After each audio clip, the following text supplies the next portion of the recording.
Bismillahirrahmanirrahim. Assalamualaikum warahmatullahi wabarakatuh. Perkenalkan, nama saya Kasri Unang dari Prodi Pendidikan Agama Islam Universitas Islam Jakarta dengan nomor NPM 3121081. Alhamdulillah pada kesempatan ini kita akan membahas mengenai teori belajar behavioristik. Teori belajar behavioristik adalah teori belajar yang mengedepankan perubahan perilaku peserta didik sebagai hasil proses pembelajaran. Kemudian menurut Mukinan, prinsip teori belajar behavioristik adalah sebagai berikut. Yang pertama, hal yang paling penting pada teori ini adalah stimulus dan respon karena bisa diamati. Yang kedua, hal-hal selain stimulus dan respon tidak dianggap apabila seseorang sudah mampu melakukan perubahan perilaku, maka dikatakan sudah belajar. Yang ketiga, nggak dianggap penting karena tidak bisa diamati. Yang keempat, adanya penguatan, yaitu hal-hal yang bisa memperkuat respon. Penguatan bisa berupa penguatan positif dan negatif.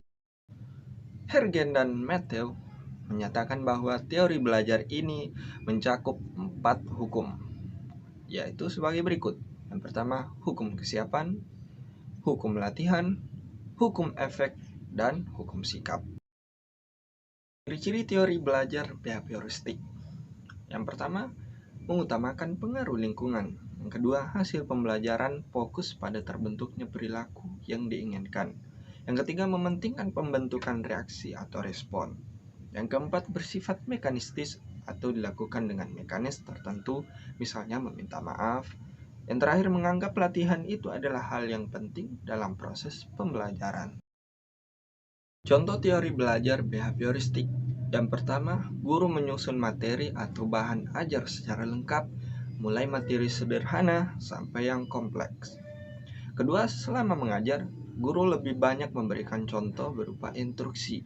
Yang ketiga, jika guru menjumpai adanya kesalahan, baik pada materi maupun pada peserta didik, maka akan diperbaiki. Kelebihan dan kekurangan dari teori belajar behavioristik. Yang pertama, kelebihan. Peserta didik dibiasakan untuk latihan dan praktik yang di dalamnya memuat unsur kecepatan, spontanitas, kelenturan, refleks, dan daya tahan. Yang kedua, kekurangan membatasi kreativitas, produktivitas, dan imajinasi pada peserta didik. Demikianlah yang sempat kami sampaikan, mudah-mudahan bermanfaat bagi kita semua. Saya Kasri Unang, mohon maaf jika ada kata-kata yang salah. Assalamualaikum warahmatullahi wabarakatuh.